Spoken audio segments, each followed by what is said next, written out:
92 feet long and had a wingspan of 99 feet. Hey, how you going everybody? So hello model makers and hobby enthusiasts. You've tuned into Hearns TV once again, and it's me, Dan. I'm going to take you through an unboxing video of a really cool model plane. This is an epic plane actually. There's a very robust symbol of British military power. And guys, I would really like for you to meet the Avro Vulcan, the B.2 in particular, as you can see. Now, big kit, 72 scale from AIRFIX. This thing is awesome. The Vulcan was a really cool jet. First flew in 1952, I think, 52, 53, thereabouts. Entered service around about 1956. And about 136 of these were made. That's including all of the prototypes and experimental versions of the aircraft. It was part of the V series, actually, the Vulcan, which also included the Victor and the Valiant. And this was a high altitude, high speed strategic bomber.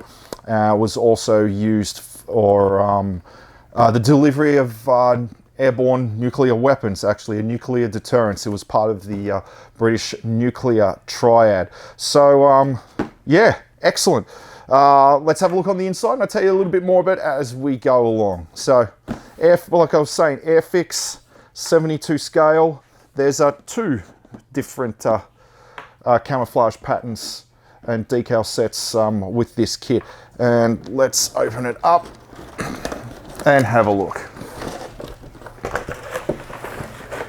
Move that over there, and that box, top part of the box can go there. All right, so now let's have a look at the instructions to begin with. Nice, got a little bit of color here, but AIRFIX instructions usually do. If you remember the Stuka video I did, there's the same sort of reds and yellows here. And decals there, the obvious UK, or should I say Royal Air Force markings there. And nice glossy paper for the camouflage scheme. Yeah, big plane, wasn't it? The Vulcan. It was about 92 feet long and had a wingspan of 99 feet. Huge plane. It was affectionately known in the Royal Air Force as the Tin Triangle, I believe. And here, decal stencil, excellent. It's always good to include a decal stencil. So I'll hold that up so you can see it a little bit better. Yeah, so you know where all the decals go. Now let's have a quick look at the instructions, putting it together.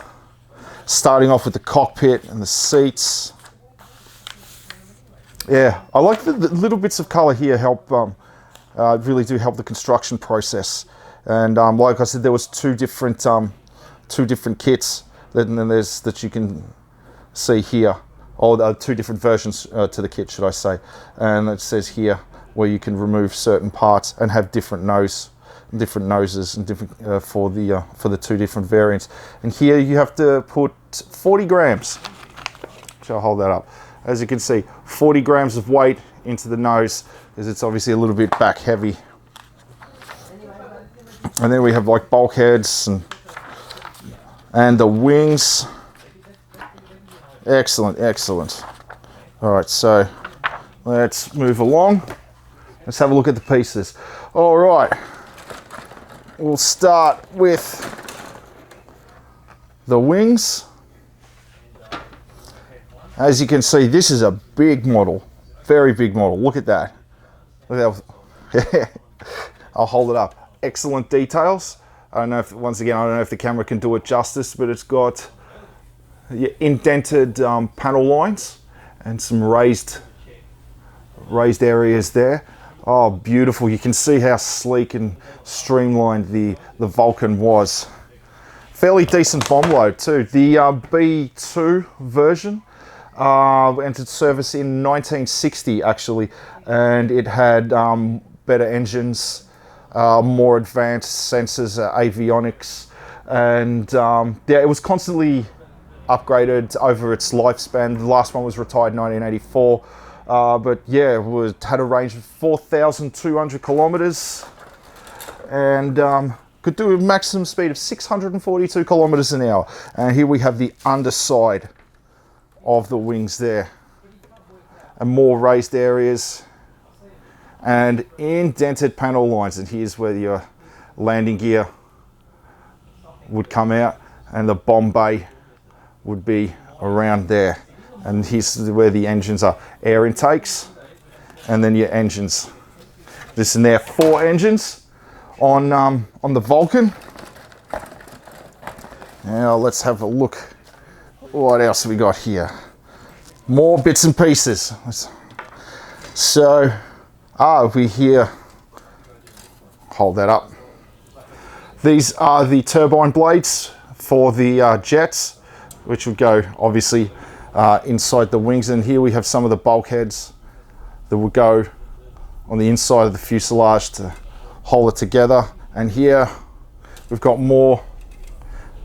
These are where the engines would sit. And then here, this goes on the underside of the fuselage. This is where the that great big missile that you saw on the front. For what was that called again? The Blue Steel. Sorry, Blue Steel missile, which was a long-range standoff missile with a great big nuclear warhead on board. And here we have some of the ribs that would go along the fuselage, once again to give it a little bit more strength. And then some of the covers for the landing gear and inside the cockpit and the crew compartment. There was a crew of 5 on the Vulcan as well. Now, what do we got? The nose of the aircraft there, and here the two different very tip of the noses, depending on which version of the kit that you want to do. And then seats for where the pilot and crew would sit, and there's the in-flight refueling probe. A little bit more landing gear, and here the weapons, the bomb bay. Now look at this. The bombs, the weapons aren't actual individual pieces. They come in racks like that. So when you make them 4 at a time. I suppose that'd make things a little bit easier. It would have been nice to be able to make them one bomb at a time, though. I really like to fixate on the weapons part, but like you can still do them there. Yeah, 30,000 pounds worth of disposal stores, 31,000 pounds of high explosive bombs that the Vulcan could carry. That's going to ruin your weekend if you have that dropped on you. Now, what do we got here? The tail and the flaps and control surfaces. Now, flip it over so you can see on the underside. Yeah, definitely on more of the control surfaces and antennas for sensors and the aircraft's ability to navigate. Yeah, what have we got? Nearly done. Only a few more to go. And then we have, this is the very, very rear of the plane. No defensive armament on the Vulcan, none at all. It relied entirely on its high speed to get in, release its payload, and then turn around and get out as much as possible. But that, once again, was rectified on the B.2 model, where much more advanced electronic countermeasures were installed into it as Soviet air defenses were getting much more advanced. And here we have landing gear, just there, and then more of the wheels, should I say, for the landing gear, and then more of the landing gear struts just there, as well as, whoops, I nearly knocked it over. And here, this is the exhaust ports, the turkey feathers that come out at the rear of the engines. Yeah, and lastly, actually, no, not quite lastly, the Blue Steel thermonuclear standoff missile. Yeah, that's big time boom. As I was saying to you earlier, the Vulcan was part of the nuclear deterrence and delivery triad for the Royal Air Force, and of course the canopy just there. Yeah, cool, very cool model. I really like the Vulcan. Just before I go, one thing about the Vulcan, it was actually involved in the longest bombing mission in history. During the Falklands War in Port Stanley, there was an airport that the Argentines had fighter jets stationed on, and they would have made mincemeat out of the British task force that was coming via the sea. So they needed to bomb the runway and make it cratered so the jets couldn't use it. And the Vulcan was employed to do that. And a Vulcan crew flew from England to the island of Ascension, which is in the middle of the Atlantic Ocean, right near the equator. And then it flew from there all the way to the Falklands to drop bombs on the runway and crater it. That was a round trip of just over 25,000 kilometers, and it was successful.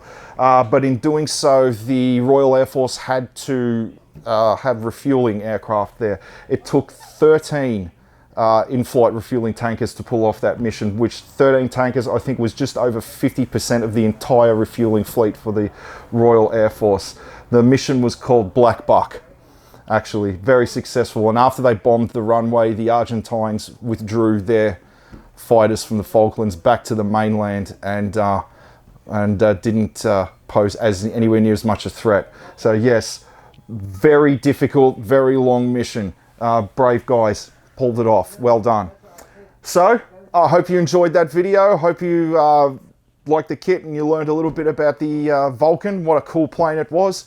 And thanks for tuning in, and don't forget to like and subscribe, and always hope to see you in the store sometime soon. And guys, always rock and roll. Cheers.